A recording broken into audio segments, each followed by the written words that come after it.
October 27, 2025. As the word unstoppable explodes across campaign headlines, and as Trump teases a rule-breaking 2028 ticket, over 800,000 Americans mark 29 days without a paycheck. The official story is momentum and strength for the next election. But why are leaders obsessed with their future when the present is in crisis? Tonight, we're exposing what they're not telling you about J.D. Vance's move and why this distraction could cost America dearly. If democracy was designed for checks and balances, what happens when the only language we hear is dominance? The answer starts right now.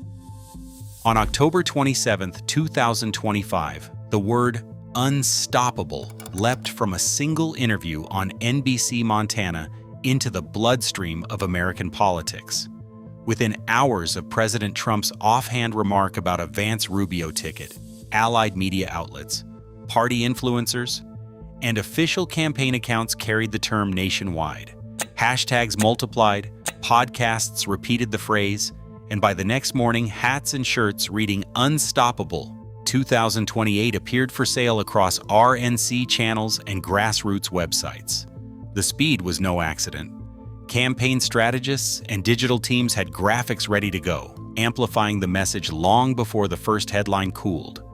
In less than 48 hours, the phrase was everywhere, on cable news, in fundraising emails, and splashed across social feeds. Merch sales spiked, with supporters posting photos in branded gear, turning a single word into a badge of belonging. The rollout showed all the hallmarks of a coordinated branding operation, deliberate, rehearsed, and relentless.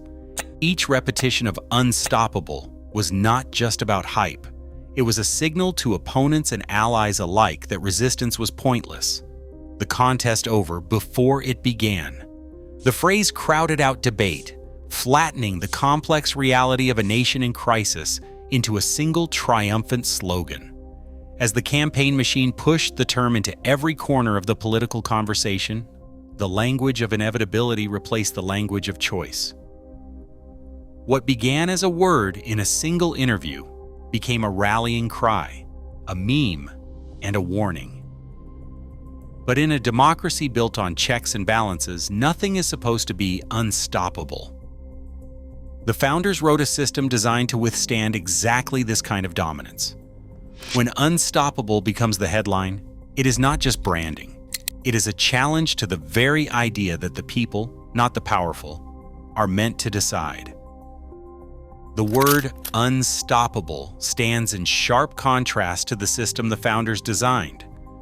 From the earliest debates, the American Constitution was built around the idea that power should always be checked by the people, by competing branches, by the law itself. The 22nd Amendment draws a bright line. No president may serve more than 2 elected terms. This barrier was written not just as a technical rule, but as a safeguard against the rise of any leader or faction claiming permanent control. Legal scholars point out that the strength of American democracy lies in its ability to say no, to slow down, to force compromise even when it is inconvenient for those at the top. The Federalist Papers warned against the dangers of any group becoming so dominant that it could not be challenged. When campaign rhetoric treats the legal guardrails as optional or paints opposition as futile, it chips away at the foundations meant to protect everyone's voice. The language of dominance, of being unstoppable, is foreign to the spirit of a government where citizens are supposed to be in charge. In a moment of crisis, with the machinery of government stalled, the insistence on inevitability is not just a slogan. It is a signal that the rules can be bent or ignored when they get in the way of those who already hold power. That is not the promise of the Constitution. That is the warning it was written to prevent. On day 29 of the shutdown, the number 800,000 is no longer just a headline. It is Marcus Williams standing in the cold outside a church basement in Atlanta, badge tucked away, waiting for the food pantry to open. He is a TSA officer, and he has missed 4 paychecks, each one a promise broken. His daughter's birthday slipped by with only a homemade card. Rent is overdue, and his landlord's patience is running out. He is not alone. Dozens of co-workers, still in uniform, line up beside him with grocery bags in hand. The talk is quiet. Who has borrowed from family? Who has sold a car? Who has skipped medication to keep the lights on? The government's pledge of back pay sounds hollow when the food pantry shelves are half empty and eviction notices arrive before any relief. Utility companies do not wait. The badge that once meant stability now feels like a weight. In Jackson, Mississippi, Shonda Williams faces a locked glass door at the county benefits office. She is a single mother of 2, and SNAP has been her lifeline. The shutdown drags into its 5th week, and her EBT card is declined at the grocery store. She stands at the checkout, children beside her, as the line grows restless.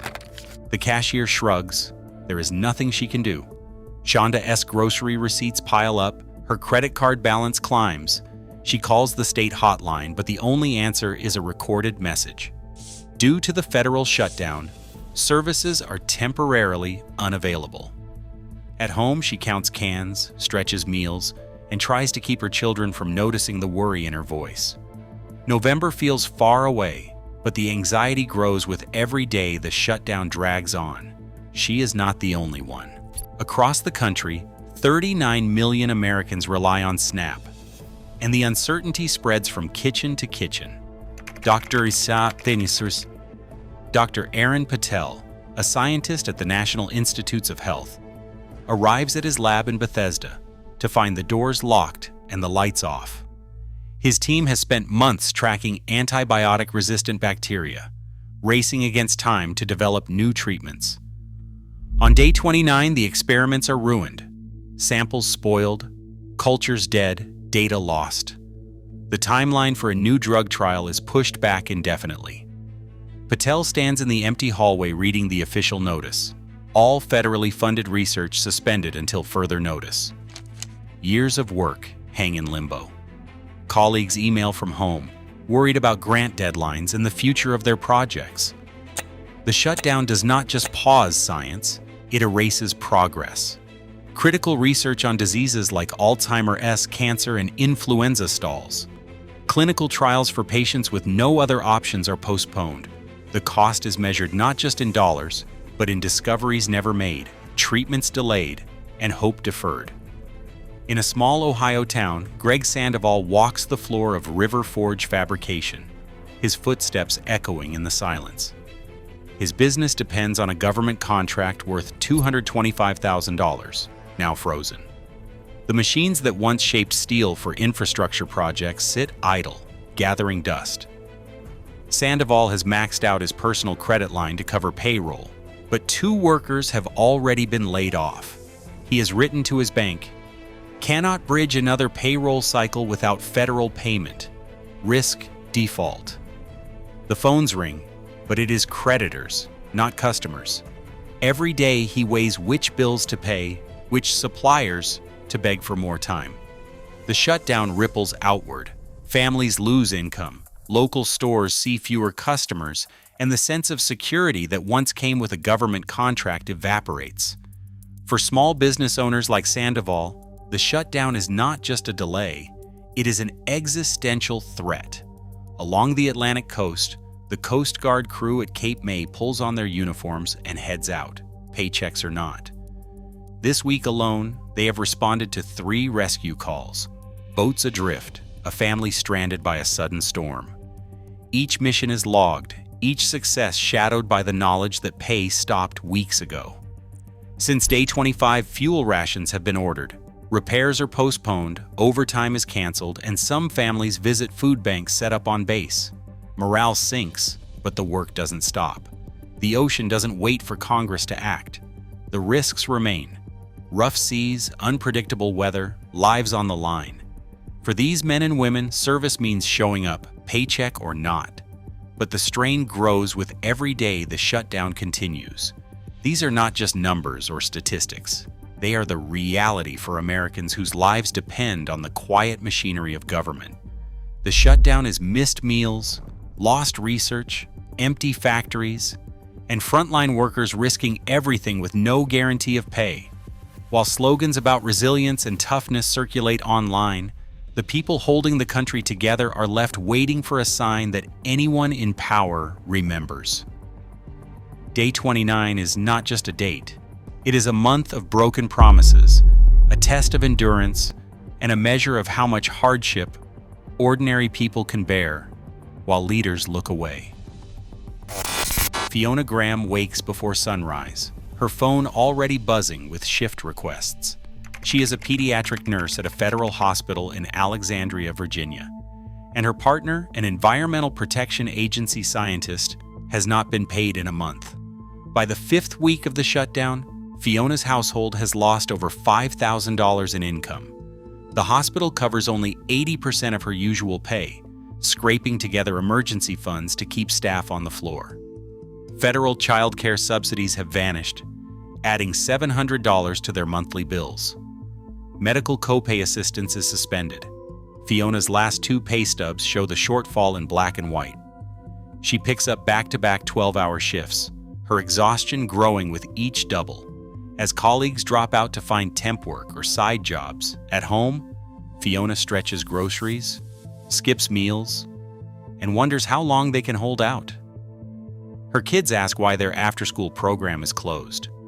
The answer is always the same. The government is still shut down. She tries to shield them from the worry, but every day the uncertainty seeps in deeper. On the other side of the country, at Fort Benning, Georgia, military families line up outside the base commissary, clutching emergency food vouchers. Regular housing stipends stopped arriving 2 weeks ago, leaving families to scramble for rent and utilities. The Army Times reports average losses of more than $1,000 per family by day 31. Commissary shelves grow sparse. Some families borrow from relatives to cover basic bills. The base distributes food boxes, but the lines grow longer each day. Officers and enlisted alike report for duty, required by law, but morale is at rock bottom. A survey from the Military Family Advisory Network records a spike in stress and anxiety. Children sense the tension, parents whisper about missed payments and what happens if the shutdown drags on into December. In Mississippi, Ted Landis sits by the window, waiting for the mail truck. Ted is a Vietnam veteran who relies on Department of Veterans Affairs benefits for his rent and heart medication. His November check is late. The pharmacy has held his prescription for 3 days waiting for benefit confirmation. Ted's bank statement shows the gap. No deposit since October. The Mississippi Veterans Foundation reports a 32% jump in emergency cash requests from veterans like Ted since the shutdown crossed day 29. Some have nowhere else to turn. Ted's voice is quiet as he describes the feeling. You serve your country, you think they'll look out for you. Now I'm not so sure.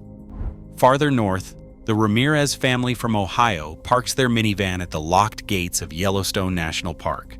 They spent a year saving for this trip, prepaid their lodging, set aside money for park fees, planned every detail. Now, on day 32, they're turned away. The $340 for their cabin is non-refundable. The park entrance fee is lost. Marisol, the youngest daughter, asks why the park is closed. Her parents struggle to explain. The disappointment is sharp, but the confusion cuts deeper. We thought this was something we could count on, her father says. We never planned for Washington to get in the way. By the 5th week, the damage is not just financial. It is the slow, grinding loss of stability. Federal workers have exhausted their emergency savings. Official estimates say nearly 3/4 have nothing left in reserve. SNAP benefits for millions are delayed, with USDA warnings going out to states. Military families face historic lows in morale. Charities and food banks report record demand, outpacing even the worst weeks of the pandemic. The attrition is exponential. Each week, another 10 to 15% of affected workers slide from coping to crisis. For many, the shutdown's early shock has faded into a quiet, daily struggle. The safety nets, childcare, medical coverage, housing support, fray at the edges, then snap. The stories multiply. A nurse skipping meals, a soldier's spouse pawning jewelry, a veteran rationing medicine, a family's dream trip lost to a locked gate. Bills come due, hope wears thin, and the sense of being forgotten grows heavier with each passing day. All the while, the headlines are filled with campaign slogans and talk of future elections. The people bearing the brunt of the shutdown are not watching for the next political trailer. They are waiting for a sign that someone, somewhere, remembers what is at stake right now. J.D. Vance holds two titles, Vice President and Finance Chair for the Republican National Committee. On paper, he is at the center of crisis management, yet calendar logs from October show the cracks in that commitment. On October 20th, while federal payroll talks entered a critical phase, Vance missed a scheduled Office of Management and Budget session. Aides confirmed he appeared by video from New York, just hours after hosting a closed-door Republican National Committee finance breakfast uptown.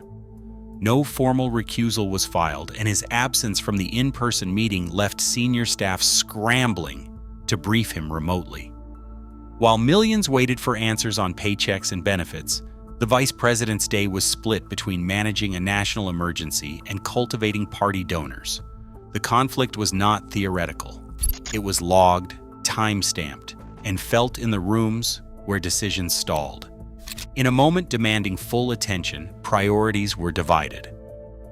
While paychecks sat frozen and benefit offices locked their doors, administration officials signed off on a multi-million-dollar White House ballroom project. Procurement records show discretionary funds redirected to interior upgrades, even as payroll for federal workers stalled. Congressional inquiries pressed for answers, but the spending continued, shielded by bureaucratic approvals. Meanwhile, the president and vice president took the stage in a steady stream of rallies in Ohio, Florida, and Georgia, each event heavy on slogans and light on solutions. Event logs list appearances and travel, but negotiation rooms stayed empty. Political observers point to a pattern. Resources and attention poured into optics while public service faded into the background. The spectacle was not an accident. It was a playbook. Maximize distraction, own the news cycle, and keep the focus anywhere but on the mounting failures of government. As one expert put it, governing by performance, not by results. Trust in government has reached historic lows. Only 18% of Americans say they trust the federal government to do what is right, according to the 2024 Edelman Trust Barometer. Pew's July 2024 survey puts that figure even lower. Just 15% trust Washington most of the time. These are not abstract numbers. They measure a steady erosion year after year, as promises are broken and leaders turn their focus elsewhere. When government feels distant or self-absorbed, cynicism fills the gap. People stop believing that anyone in power is listening. The foundation of democracy cracks long before the headlines change. Every shutdown is a choice, not an accident. Leaders can decide to negotiate or to perform, to serve the public or to use workers as bargaining chips. The question is simple. Will government be a stage for spectacle or a tool for service? That choice belongs to the citizens, not the politicians. While leaders trade futures on campaign fantasy, over 800,000 Americans face real consequences today, not years from now.